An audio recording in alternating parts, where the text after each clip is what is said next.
کہا یہ جاتا ہے کہ جٹ کو مت نہیں، اس کے 12 بج گئے ہیں، یہ کام کرنے کے بعد سوچتا ہے، اور یہ اس طرح کی بہت نہ انجانے سی کون سی باتیں ہیں جو کہ ہمیں سننے کو ملتی ہیں۔ مولا جٹ تم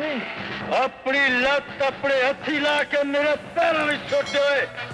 جٹ دے خاک تو بچن دی اے آخری صورت ہی بس کر سونیا، بس کر، کدرے نظر لگ دی مینو رج کے ویخ تو لین دے۔ واہ ربا، لتاں بھی دو نے، ہاتھ بھی دو،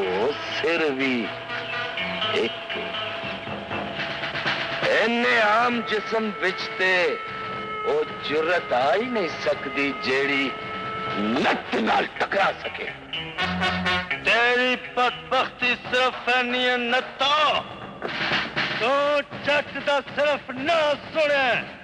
آدھا کلاک نہیں دیکھیا۔ میں عمر وسیم پنسودا اور میرا کام ہے دکھوں کی دکان میں بیٹھ کے خوشیاں، راحتیں اور آسانیوں کو لوگوں تک پہنچانا۔ جب میں نے اس پہ تحقیق کی تو عجیب قسم کی باتیں سامنے آئیں جو کہ میں آپ کے سامنے آج شیئر کرنا چاہوں گا کہ یہ مت، یہ مفروضہ کیوں قائم ہوا۔ ظاہر ہے جو جاٹوں کی قبائل سندھ کے اندر بیٹھے ہوں اس پہ بھی موجود ہے، یہ وہ چچ نامہ ہے، یعنی وہاں کا جو مشہور حکمران تھا چچ، تو اس نے جب وہاں پہ حکمرانی کی تو انہوں نے جٹوں پہ عجیب قسم کی پابندیاں اور ان کو ذلیل کرنے کے لیے لگا دی،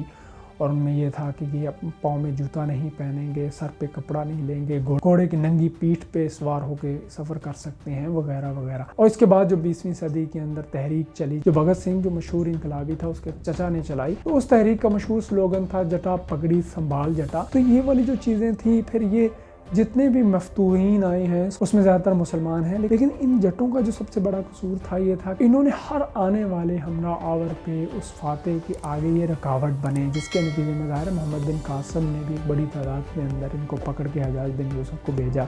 پھر محمود غزنوی ہے، مغل ہیں، یعنی جو بھی آئے ہیں، تو ہر فاتح نے ان کو اور راجپوتوں کو اپنے لیے اپنے راستے کی رکاوٹ سمجھا۔ اسی طرح انگریزوں نے جو ہمارے یہاں آخر میں آئے ہیں، تو انگریز تو ظاہر سازش کے اندر بہت زیادہ مشہور بھی ہیں اس حوالے سے، تو انہوں نے پھر ان کو بہت زیادہ بدنام کرنے کی اور ڈیگریڈ کرنے کی کوشش کی۔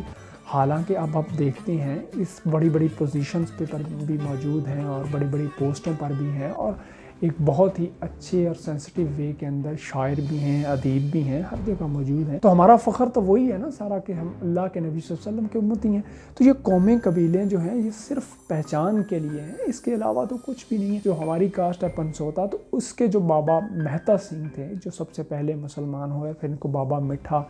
کہنے لگے، اللہ انہیں غریق رحمت کرے اور ان کی قبر کو نور کے ساتھ بھر دے۔ تو یہ جو تھے یہ بزرگ ظاہر ہے اب یہ بھی تو مسلمان ہوئے ہیں نا، اور اس مسلمان ہونے کے نتیجے کے اندر یہ پوری ایک لڑی جو ہے یہ مسلمان ہو گئی اور آگے چلتی گئی۔ ایک یہ پہلو بھی ہے، اور اس کے ساتھ اگر یہ اتنے اجڑ گنوار تھے تو یہ اس طرف کیوں آئے؟ پھر سب سے اہم چیز ہے یہ جو عقل، یہ اور عقل کے ساتھ ساتھ بصیرت، حکمت، یہ تو انسان کو ودیت کی گئی ہے سب کو۔ اب اس کو کون کس طرح لیتا ہے یہ اس پہ ڈیپینڈ ہے، یہ کوشش پہ، کسب ہے جو کر لیتا ہے۔ تو اس لیے یہ جو مت، یہ ہمارے بہت سارے دوست اس حوالے سے مجھے بھی کہتے ہیں اور بعض جگہوں پہ بات بھی ہوتی ہے، یہ بالکل بات درست نہیں ہے، جو مجھے نہیں لگی، اور میں نے تحقیق بھی کی۔ ہاں اگر آپ کو کہیں اس کا کوئی ایویڈنس یا اس حوالے سے ملتا ہے کہ نہیں جی یہ قوم جو ہے قرآن اور حدیث یہ کہہ رہا ہے۔ جٹوں کی وفاداری اور خلوص اور ان کی محبت اتنا وقت گزرنے کے باوجود بھی ختم نہیں ہوئی، بلکہ ان کی بہادری کے قصے تو زبان زد عام ہیں۔ اوقات تو ود وزن نو موڈا کدی نہیں دے گا۔ سونیا پاندی جان دے یارا، جے نہ دس دتا تے تینوں تاپ چڑھ جائے گا۔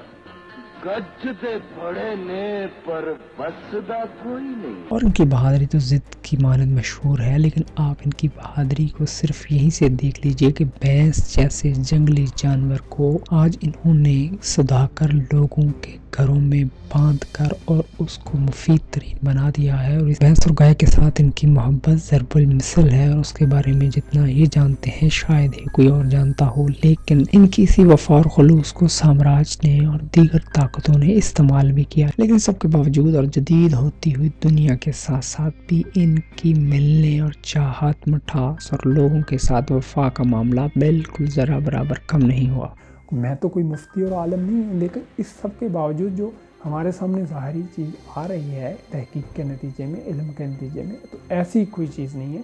تو اس لیے اس طرح کی بات نہیں کرنی چاہیے، کیونکہ ہمارے بہت سارے دوست احباب نے مجھے کہا، تو میں نے کہا کہ اس بات کو ہم اس طرح اوپنلی ڈسکس کر کے لوگوں کو بتا سکتے ہیں، تاکہ جو ایک پری پلان اور انکانشیسلی طریقے کے ساتھ یہ جو موو کی گئی، یہ ایک موو کسی بھی قوم، کسی بھی قبیلے کے حوالے سے اچھی نہیں، سب انسان اشرف المخلوق ہیں اور آدم کی اولاد ہیں۔